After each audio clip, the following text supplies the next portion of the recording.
কুতুবী সৈকতে পর্যটকদের ভিড় কেমন দেখছেন, আর হোটেল মোটেলে বুকিং কেমন রয়েছে, আর সে সাথে আরেকটা বিষয় জানাবেন, আর নিরাপত্তা ব্যবস্থা কতটা জোরদার পর্যটকদের আগমন ঘিরে।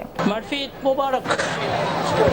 আজকে ঈদের দ্বিতীয় দিন কক্সবাজার সমুদ্র সৈকতে কি পরিমাণ পর্যটকের সমাগম ঘটেছে সেটি আমরা দেখাতে চাই।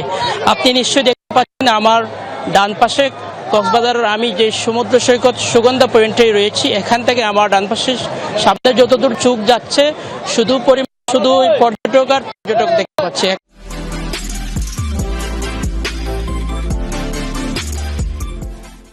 এখানে পর্যটকরা এসে যে কোলাহলে মেতে ওঠেন, বিশেষ করে এখানে কিটপট চেয়ারে বসে সমুদ্রের সৌন্দর্য উপভোগ, সাগরের ঢেউয়ের সাথে তাল মিলিয়ে তারাও যে খেলা করে সেটিও আমরা দেখতে পাচ্ছি, এবং পাশাপাশি ওয়াটার বাইকের মাধ্যমে এক প্রান্ত থেকে আরেক প্রান্ত তারা ছুটে বেড়াচ্ছে।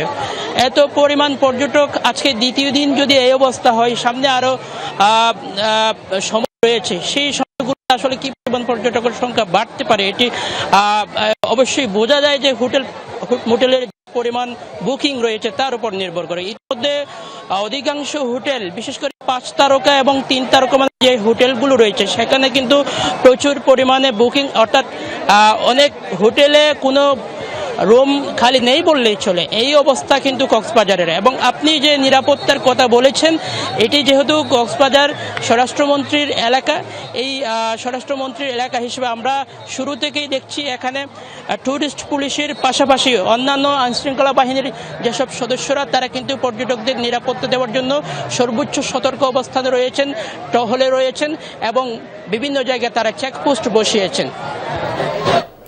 কুতুবী, আপনাকে ধন্যবাদ, সেই সঙ্গে আপনাকে ঈদের শুভেচ্ছা জানাচ্ছি।